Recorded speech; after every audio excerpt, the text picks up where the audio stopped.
Deer audience, আসসালামু আলাইকুম। Usman Sahal medical services YouTube চ্যানেলের পক্ষ থেকে আপনাদেরকে জানাই স্বাগতম। আশা করি আল্লাহর রহমতে আপনারা সবাই ভালো আছেন।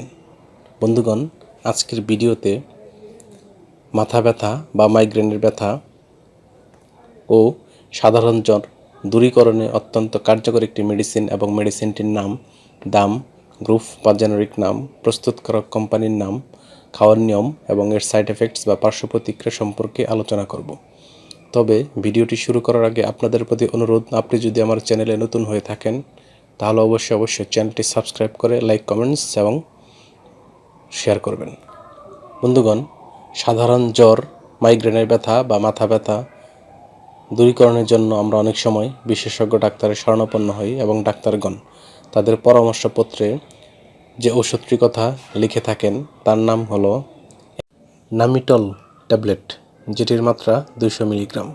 এটির গ্রুপ বা জেনারিক নাম হলো টলফেনামিক অ্যাসিড এবং এটির উৎপাদনকারী প্রতিষ্ঠানের নাম হচ্ছে এসিআই লিমিটেড। নামিটল ট্যাবলেটের প্রতি 20 ট্যাবলেটের দাম মাত্র 10 টাকা। ওষুধটি খাওয়ার নিয়ম হচ্ছে খাওয়ার পূর্বে অবশ্যই ডাক্তারের পরামর্শ ব্যতীত কোনো ধরনের ব্যথার ওষুধ খাওয়া যাবে না, অর্থাৎ যে কোনো ধরনের ব্যথার ওষুধ খাওয়ার পূর্বে ডাক্তারের পরামর্শ নেওয়া বাধ্যতামূলক। শিশুদের ক্ষেত্রে এটি প্রযোজ্য নয়, অর্থাৎ শিশুরা এটি খেতে পারবে না। অন্যদিকে প্রাপ্তবয়স্কদের ক্ষেত্রে হালকা থেকে মাধ্যম ব্যথায় 100 থেকে 200 মিলিগ্রামের ট্যাবলেট দিনে 3 বার এবং প্রাপ্তবয়স্ক ক্ষেত্রে তীব্র মাইগ্রেনের ব্যথায় 200 মিলিগ্রামের ট্যাবলেট দিনে 3 বার বা 4 বার অথবা চিকিৎসকের পরামর্শ অনুযায়ী সেবন করতে হবে। এই ওষুধটি সেবনের পর কিছু সাইড এফেক্টস বা পার্শ্ব প্রতিক্রিয়া দেখা দিতে পারে, যেমন ডায়রিয়া, বমি বমি ভাব, ব্যথা, ক্ষুধামন্দা, মাথা ব্যথা, কাঁপুনি, ক্লান্তি এবং রক্তের বিভিন্ন ধরনের সমস্যা হতে পারে। তাই যে কোনো ব্যথার ওষুধ খাওয়ার পূর্বে অবশ্যই চিকিৎসকের পরামর্শ নেবেন।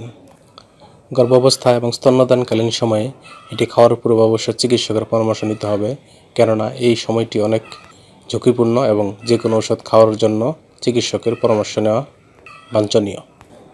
ওষুধগুলো আলো তাপ থেকে দূরে ঠান্ডা এবং শুষ্ক স্থানে রাখতে হবে এবং অবশ্যই শিশুদের হাতের নাগালের বাইরে রাখতে হবে। ধন্যবাদ।